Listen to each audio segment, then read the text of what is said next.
पहा सुखी जीवनाचा मंत्र। सर नमस्कार। नमस्ते जी, बोला। सर माझा प्रश्न असा आहे की शीघ्रपतन हा म्हणजे फिजिकल आजार आहे का मानसिक आजार आहे, त्याबद्दल थोडं सविस्तर सांगा। वा वा, म्हणजे आज खरं म्हणजे इतका सायंटिफिक सेशन चालू आहे, केमिकल कॉजेस झाले, बरोबर आहे। आता सायकोजेनिक आणि फिजिकल कॉजेस, खूप अभिनंदन आणि कौतुक। आणि ज्या सिन्सिअरली तुम्ही सर्व भगिनी हा शो पाहून रिस्पॉन्स देताना त्याबद्दल तुम्हा सर्वांचं अगदी मनापासून अभिनंदन आणि कौतुक। मी बरेचदा सांगतो की आपला हा शो जर पाहिला तर एखादा मेडिकल स्टुडंट जर असेल आणि त्याला एखादी एक्झाम द्यायची असेल ना, तर मला वाटतं सर्व पॉईंट त्यामध्ये मिळतील। आता सायकोलॉजिकल तर आता आपण डिस्कस केलं, फिजिकल काय सांगूया।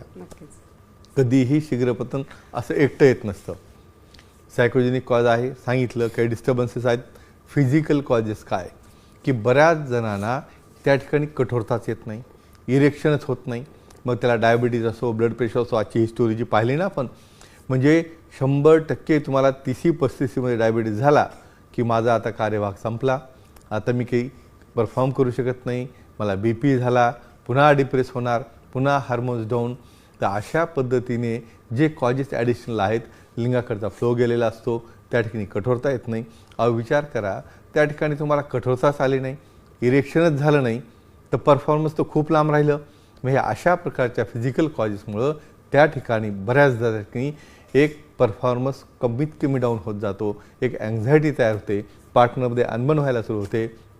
पण ही गोष्ट ॲक्सेप्ट केली की मी परफॉर्म करू शकत नाही, मी सर्वांना नेहमी सांगतो की हा डिसीज नाही, तुम्ही हे विसरलेले आहात की तुमचं वय वाढत चाललं आहे, तुमचे केस पांढरे होत आहेत, तुम्हाला टक्कल पडतं आहे, त्याच पद्धतीने तुमच्या वाहिन्यांमध्ये बदल होतो।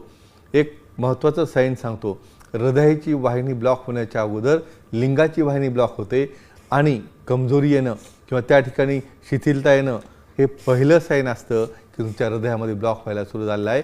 पण सर्वांनी हे ॲक्सेप्ट करा, तज्ज्ञांना भेटा आणि त्या ठिकाणी ट्रीटमेंट घेऊन हे का बरं करणं आवश्यक आहे की मला आता सेक्सची गरज नाही, आता माझं वय झालं आहे, मला आता मुलं झाली। अहो तुम्ही असं म्हणता का आता हे सर्व झालं, मग आता ऑक्सिजन नको, मला खायला नको, मला माझ्या रुटीन विधी नको, असं नाही। मग तुम्हाला हे सुरू करायला, हे बंद करायला किंवा स्टॉप करण्यासाठी किंवा मला नको आहे हे कोणी सांगितलं? यामध्ये आपल्या सेक्सच्या व्यतिरिक्त ह्या सिस्टमचे जेनायटो युरिनरी सिस्टीम म्हणून तर सोबत दिलेली आहे ना, अदरवाईज एक युरिनरी सिस्टीम बाजूला, सिमेंटची सिस्टीम बाजूला वेगळी का नाही दिली? तर ह्या ठिकाणी त्या मूत्रनलिकेचं प्रोडक्शन व्हावं, त्या ठिकाणी फ्लो चांगला राहावा, शेवटपर्यंत तुमच्या लिंगाची लांबी मेंटेन व्हावी, प्रोस्टेटचे टॉक्सिन बाहेर पडावे, प्रोस्टेटमधील डेड टिश्यू बाहेर पडाव्या, यासाठी हे बनलेलं असतं। तुमचं सर्क्युलेशन सांगतं, तुम्ही पाहताना बऱ्याचदा लहान मुलं बाळ जी असतात ना, पहाटे त्यांना इरेक्शन होतं, मग कशासाठी होतं असेल तर ब्लड सप्लाय ब्रेनचा, ऑर्गनचा त्यात चालू राहायला पाहिजे आणि शेवटपर्यंत। म्हणून आपलं सेक्शुअल हेल्थ जर चांगला असेल तर 100 वर्ष तुम्हाला कुठलाही प्रॉब्लेम येऊ शकत नाही।